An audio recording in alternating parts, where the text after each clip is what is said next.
В эфире новости спорта. Здравствуйте. Футболисты «Зенита» со счетом 1-1 сыграли в ничью с французским «Лионом» в матче первого тура группового этапа Лиги чемпионов. Матч прошел накануне на стадионе «Люмьер» во Франции. В составе российского клуба результативный удар на счету Сердара Азмуна. За хозяев поля с 11-метровой отметки забил Мемфис Депай. В следующем туре «Зенит» дома сыграет с «Бенфикой», а «Лион» в гостях встретится с «Лейпцигом». Оба матча пройдут 2 октября.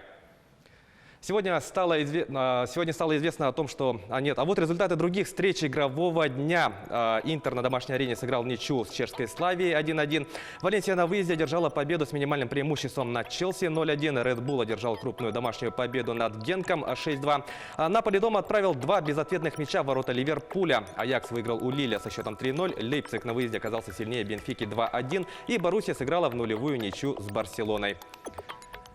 Сегодня стало известно о том, что «Зенит» подписал контракт с нападающим Александром Кокориным, рассчитанный до конца текущего года. Об этом сообщает ТАСС. Во вторник футболисты Кокорин и Павел Мамаев, в мае осужденные за драки в центре Москвы, вышли на свободу из колонии условно-досрочно. Сообщается, что прежде чем приступить к тренировкам, футболист пройдет углубленный медосмотр. Напомню, Кокорин до этого скандала выступал за «Зенит», в составе которого провел 92 матча и забил 34 мяча. Нападающий с петербургским клубом становился чемпионом России, обладателем Кубка и Суперкубка страны.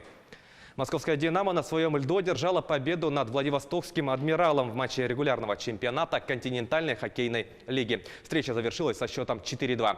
В составе «Динамовцев» шайбу забросили Вячеслав Кулемин, Микс Индрашис, Андрей Миронов и Дмитрий Яшкин. В составе «Адмирала» отличились Константин Глазачев и Денис Вихарев. В турнирной таблице «Динамо» занимает 5-е место в западной конференции, набрав 9 очков. «Адмирал» идет 9-м на востоке, имея в активе 6 баллов. В следующем туре «Динамо» примет СКА, «Адмирал» на выезде сыграет с московским ЦСКА. Оба матча пройдут в четверг. Россиянин Андрей Рублев победил белоруса Илью Ивашко в первом круге турнира в Санкт-Петербурге. Встреча завершилась со счетом 4-6, 6-0, 6-4 в пользу 21-летнего россиянина. Стоит отметить, что спортсмены встречались между собой впервые. В 1/8 финала Рублев встретится с литовцем Ричардосом Беранкисом, который победил израильтянина Дуди Селу. Рублев располагается на 38-й строчке рейтинга ATP. На его счету 1 титул на турнирах под эгидой организации. Высшим достижением Рублева на турнирах серии «Большого шлема» является выход в 1/4 финала открытого чемпионата США.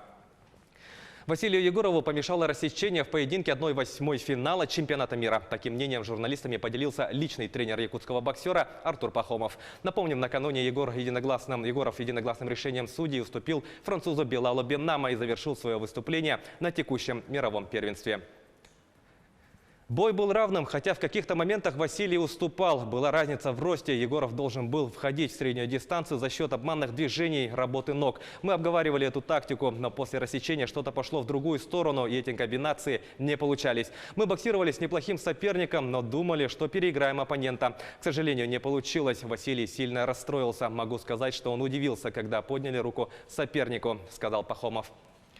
Чемпион абсолютного бойцовского чемпионата в легком весе россиянин Хабиб Нурмагомедов с высокой долей вероятности проведет следующий бой в России. Об этом он сообщил накануне журналистам. Напомню, 30-летний Нурмагомедов 7 сентября провел вторую защиту титула, победив американца Дастина Порье. Всего на его счету 28 побед и ни одного поражения.